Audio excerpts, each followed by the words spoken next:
Hi, it's Steve Hargadon, and welcome to our closing keynote session. We're so excited that we've held this event today, AI and Libraries, Applications, Implications, and Possibilities. Special thanks to San Jose State University School of Information. Dr. Sandra Hirsch is here to welcome us. Hi, Sandy.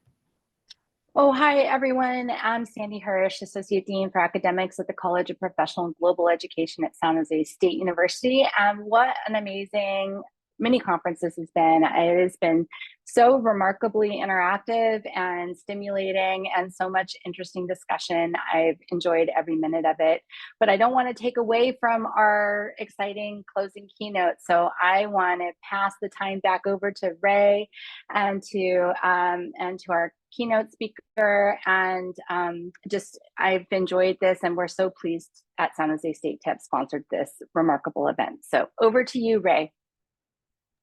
Great. Thank you so much, Dr. Sandy Hirsch. Thank you, Steve Hargadon, for your support in the back end. This is such a great opportunity to see so many of you come back and attend this final closing session. And it's not the final in the sense of like, we're done talking. There will be another part 2 on April 18th. But I hope you all had a chance. Feel free to share where you're coming from in the chat, that we had a chance to hear so many folks presenting. I managed to attend a couple of sessions, one from Qatar to Queens in New York, another session from NPR to Nassau, and then just hearing what people are saying about libraries taking leadership in addressing some of the concerns and areas of opportunities on AI and so forth. So it's been really, really great hearing our colleagues from all over the world sharing what they're doing from Colombia to different parts in Canada and so forth. So kudos to everyone for doing this. And now we're going to move on to our closing keynote conversation here with Dr. Maggie Melo, who is the assistant professor at the University of North Carolina, Chapel Hill School of Information and Library Science.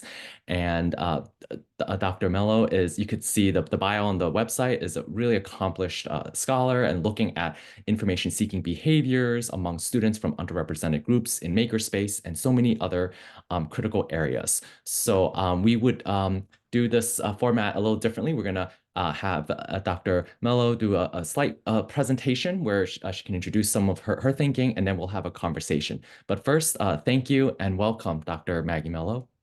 Awesome. It's so great to be here. Thank you, Ray, for that warm introduction. Good afternoon and good evening, everyone. And hello, I saw someone in the chat. Hello from the Philippines. Hello to you. It's such great to see a global presence here today. So it's been a joy. I have been attending the conference since it started earlier, and there was so much joy and also learning that has been happening. So many thanks to Ray and the event organizers for their labor and also for the invitation to be part of this closing conversation. And so my hope in the next few slides is just to add to the richness of the conversation shared today. So I want to provide some context around how I'm arriving to this conversation. So as Ray mentioned, I'm an assistant professor at the School of Information at UNC Chapel Hill. I'm also the director for the Equity in the Making Lab there. And so my research currently examines the information-seeking behaviors of historically underrepresented college students within the context of academic libraries. So if I were to distill it down to 2 values, it has to do with accessibility and inclusion. So the fundamental question that's driving it is, how can we, as librarians and information professionals, ensure that students have access and also know how to the breadth of tools and opportunity that an academic library, or in my world, an academic library makerspace, can offer. And so why am I here today chatting with you? I think for many of the reasons we all gathered today. About a year ago, I learned about ChatGPT. And I learned about it on the former Bird app. And what caught my attention was the conversations happening in library Twitter. There were questions about how this piece of technology could foundationally change the way that we connect our users to their information needs. And so I found myself towing the line that many of us do as, early adopters of emerging tech. That's part of what we do, part of our job. but also kind of being hesitant as well, trying to explore the full contours of the implications of it. Now, okay, this is about a year ago now. I've been using it since January 2023, and I use it daily. It has been an integral part of my work and personal life, from brainstorming, lesson planning, and many of the different applications that folks have talked about throughout the symposium today. But one thing I want to highlight in a couple of minutes is the palpable sense of calm that this controversial chatbot has afforded me as a faculty member and also just as a human being. Now, before going to the next slide, I also want to highlight here some data around my personal use and the different chatbots I've been interacting with. But also here are some resources that could be of interest that I'll talk about in a bit with my chat with Dr. Pun. Okay, so what am I talking about this palpable sense of calm? Well, as a neurodivergent faculty member, ChatGPT extended to me a level of productivity that has eluded me since I can remember. So in March 2023, I wrote about my experience using the chatbot, and it was an op-ed that was published in Inside Higher Ed. And the title of the op-ed was ChatGPT, an assistive technology for faculty with ADHD. And so the TLDR, you didn't read it, it's like the nutshell version. I argue that this chatbot could be a game-changing assistive technology for people with ADHD. Specifically, the way that I've experienced it and talked to other neurodivergent faculty and students as well, is that it helps us stay focused. It offers real-time answers with the ability to ask follow-up questions. And it also kind of removes the stigma of thinking, am I asking too much questions?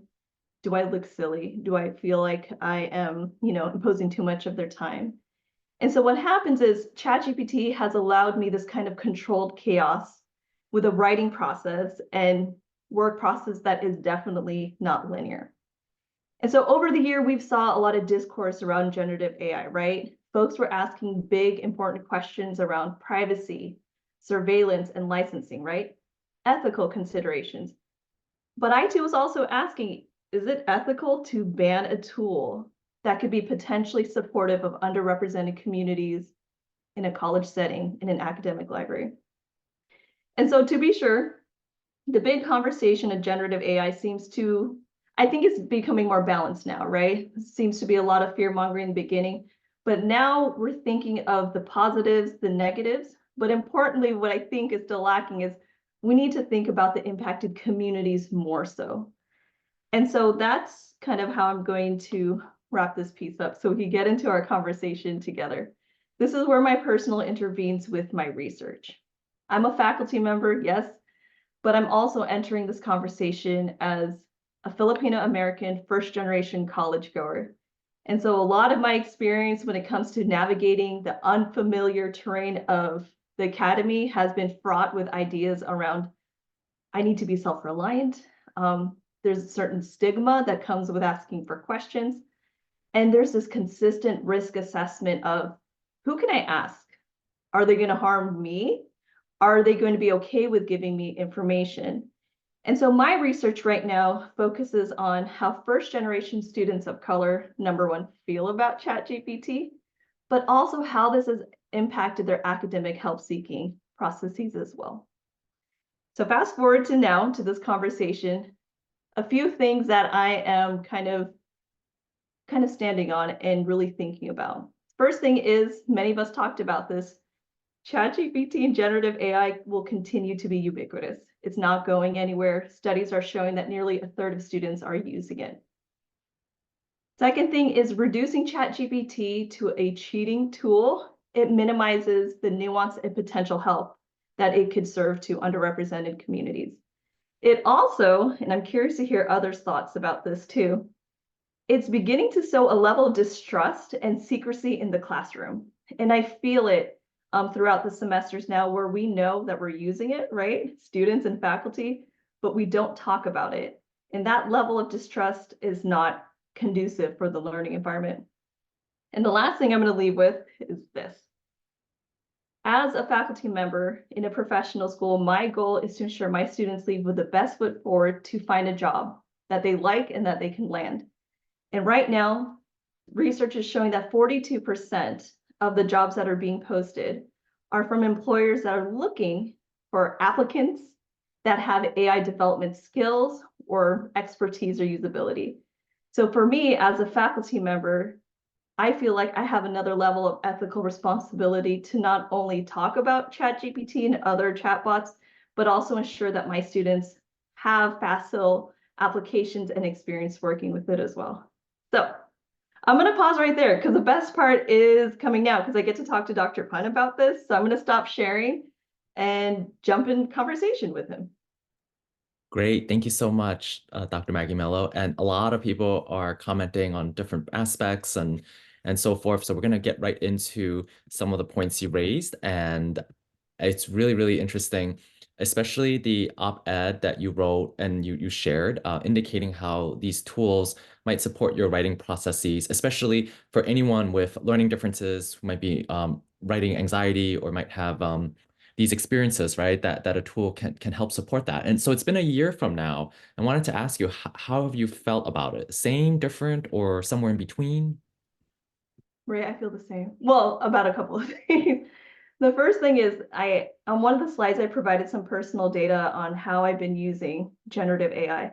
And I wish, I'm probably going to start doing this now. I enumerated the amount of time that I spent not being distracted because of using the tool. So I will say quite firmly that I believe still it could be a game-changing assistive technology for folks who need it or could use its support in that way. But something that has changed, I have been thinking a lot about the way we talk about generative AI and learning. And in that op-ed, I talked about ChatGPT as being a leveler of some sort, right? We've talked about it. It was a big theme in this conference, that it's democratizing access to help in ways that we haven't seen before to millions of people. But as a faculty member, I'm also realizing that ChatGPT is a field revealer in the sense that not all ways of seeking information is considered acceptable in the academy.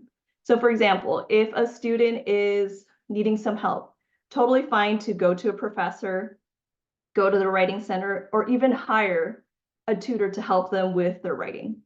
And you'll go to any coffee shop, you can see many students and their tutors as well, right? Totally acceptable.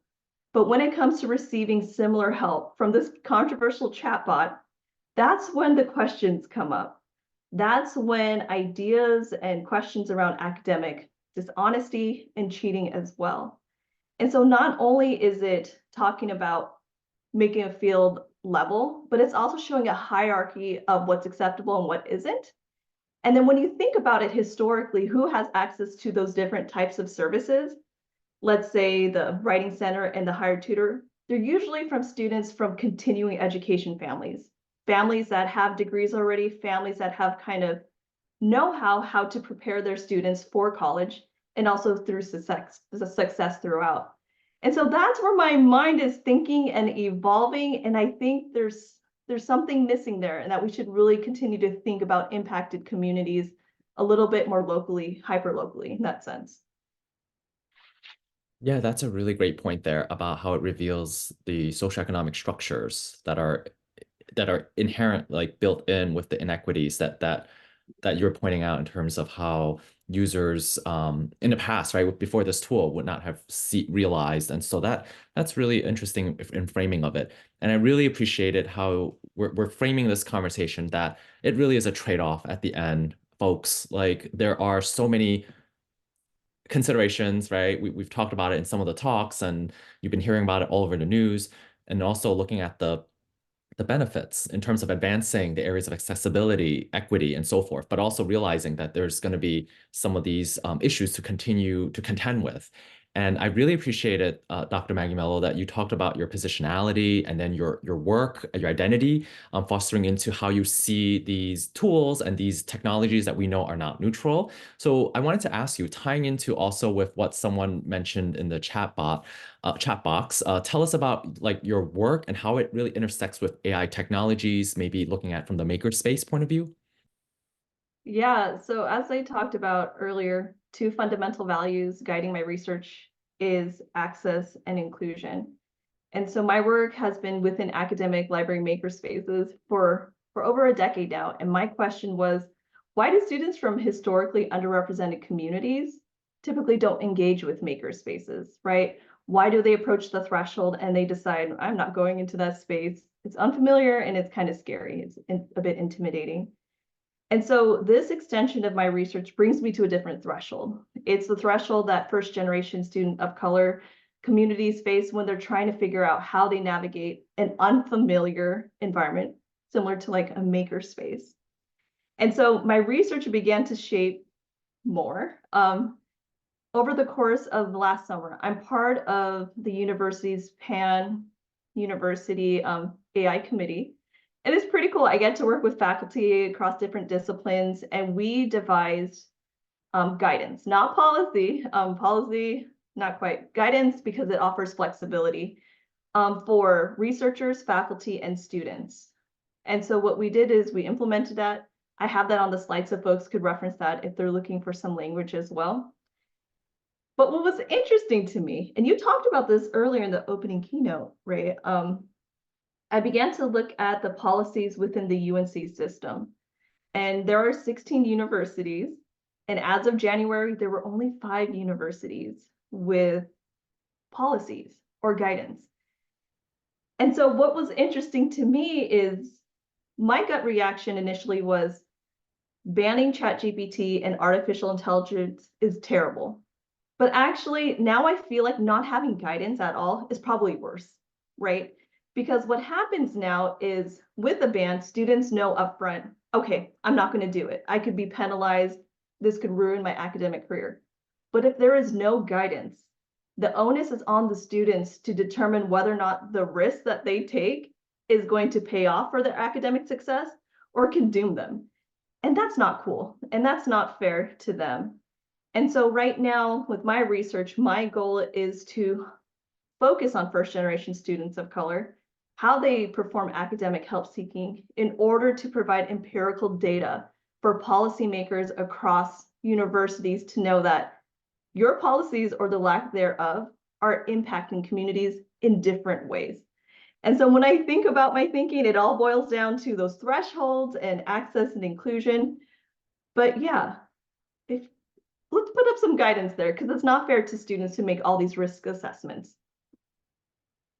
Right, totally. And it's really creating confusion because then people aren't sure where the parameters are, and the fact that maybe when they enter in the workforce later, these tools will be more applicable, right, to their day-to-day. And so it's like thinking about that with the workforce mindset too. It's really a case by case, a conundrum in itself.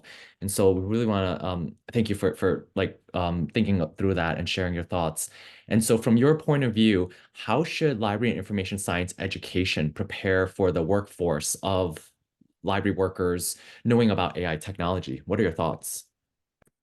So I'll start off by saying something. I don't know if this will be controversial, but we'll see. I didn't expect this many people to be here at the closing, but we'll get a sense of that. But I think as LAS educators, we talk about ethics a lot, and I think it's unethical to not prepare your students for an AI-driven workforce, period. And that could be in any class that you teach. I teach reference, data science, makerspaces, critical theories as well. And my job now is to consider how AI is going to impact the field, but also their corner of LAS in kind of profound and meaningful ways. So, for example, as I'm thinking about this, much of the discourse coming out right now. So I'm thinking about in makerspaces. A makerspace is kind of an interesting comparison because in that room, you have several technologies where you're constantly thinking about whether the implications or the consequences are going to impact a community. Like for a while, I had been focusing on like 3D printing. And in libraries, there was a major conversation about what are we going to do with these things that could potentially fabricate weapons, right? And so my gut reaction was, okay, ban weapons, that's no good. That's not great and everything. But as I began to talk to specific communities, I began to realize that it isn't always so cut and clear. I began talking to universities where they have big theater productions, and they're saying, so I can't print out custom props that are not functional, or they're like, we have this big Comic-Con coming up, I can't print out like star earrings that kind of look like weapons. But then it began to really resonate with me when I interviewed a university that is very much intertwined with the hunting culture within their community. And they're saying, so this ban on weapons is also a ban on something that's truly intertwined with how we see ourselves and also our community as well. So when thinking about that, there's a lot of ethical implications, but I think it's super critical for LIS professors to ensure that students have experience working with it.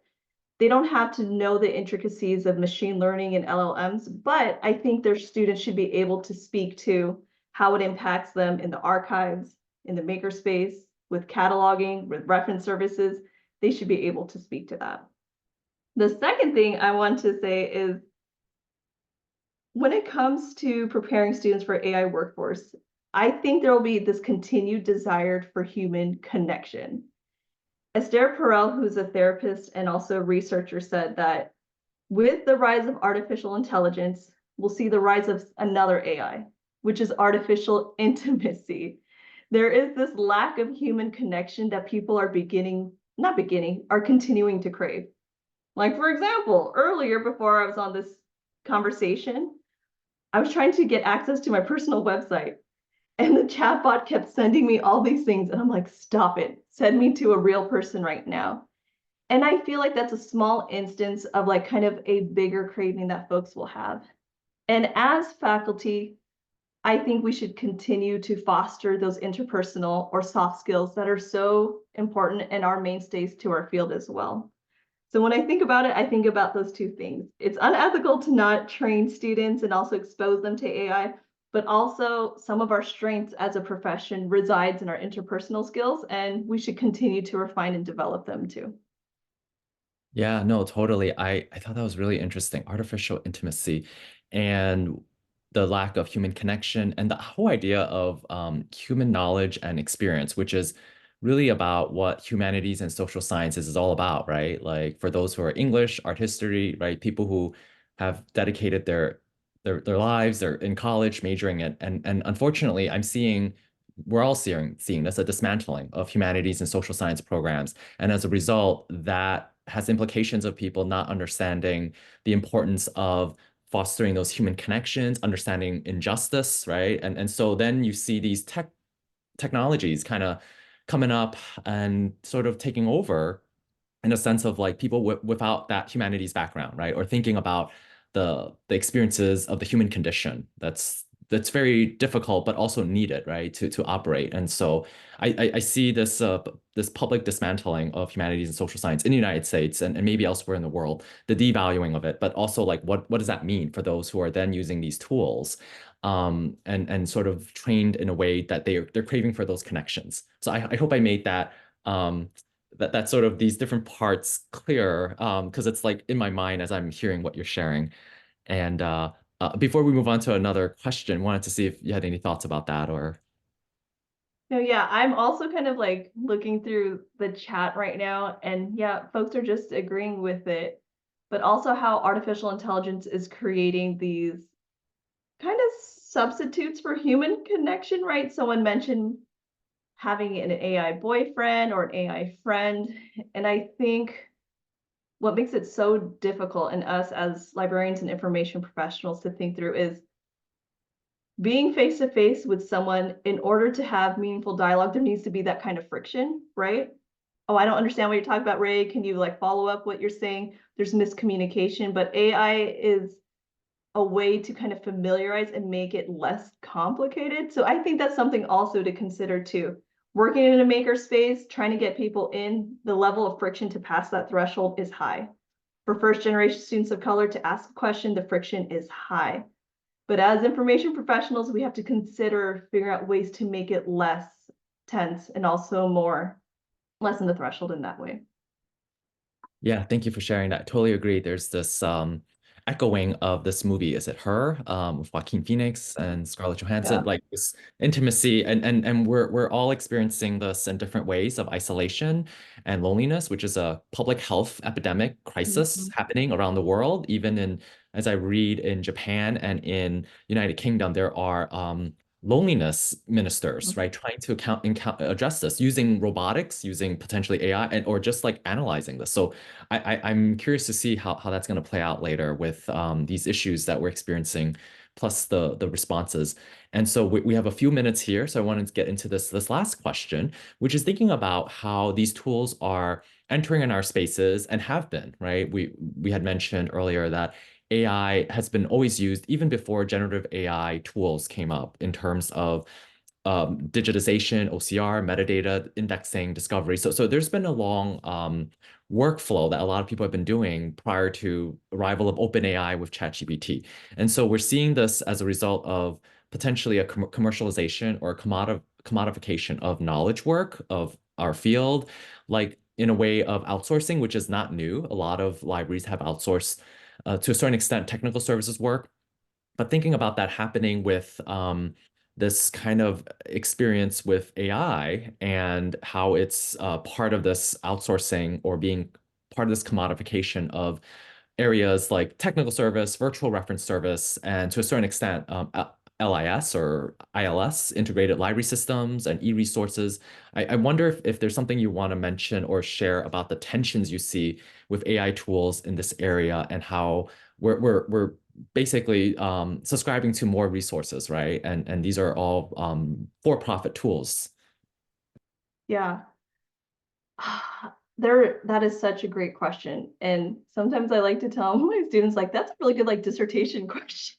But like to think through, because it's that big. But I will say, to kind of localize it into my own little corner of the world, is that earlier you talked about information privilege, right? Who has access to it, and also what will it mean when we have to license and also pay for said things. One thing I wanted to leave with is Pew recently did a study on teen use of ChatGPT. And what they found was that teen students, high schoolers, were less likely to hear about it if they were a person of color and also from a lower economic status. The people that were using it were from families where teens had parents that had gone to college and also had been exposing to them early on as well. And so when thinking about the piece of access, right, there is already this growing disparity around just talking about it and also using it as well. And so when I think about commercialization, I'm like, yeah, that's a big piece too. But thinking about it locally in terms of the communities I'm thinking about too, I'm like, but there's some other hurdles we got to consider too. So, yeah. Well, that was really great, and really appreciate you sharing your thoughts on some of these issues that we're experiencing today in the profession, in academic, school, public, special libraries, and LIS, if you're a student or educator. It's really ongoing, and hopefully people will continue having this conversation with each other. There are so many questions coming in. I apologize that we could not get to all of them. And so we want to thank you for participating and being part of this conversation that will continue for sure in so many different ways. And we encourage you all to stay engaged. And I think that is it for this mini virtual conference. So really want to thank all of you for being here. Thank you so much, Dr. Maggie Melo, for joining us and for sharing your thoughts, giving that presentation earlier, and Steve Hargadon and Dr. Sandy Hirsch and Dr. Anthony Chow. Thank you so much, and the San Jose State University. And so I think we'll sort of conclude here, and we'll send the recordings. I think it'll be available on the website as well as the chat box. We'll see what we can do about all the rich information that people share. Thank you. Thanks, Maggie. Thanks, Ray. This is Steve Hargadon. Yes, the recordings will go up next week. They go up both on library20.com and in YouTube. And the chat logs will also go up. And if you've registered for the conference, you'll get an email next week with details. Thanks, everybody. Have a great end of your week and a great weekend. Bye now.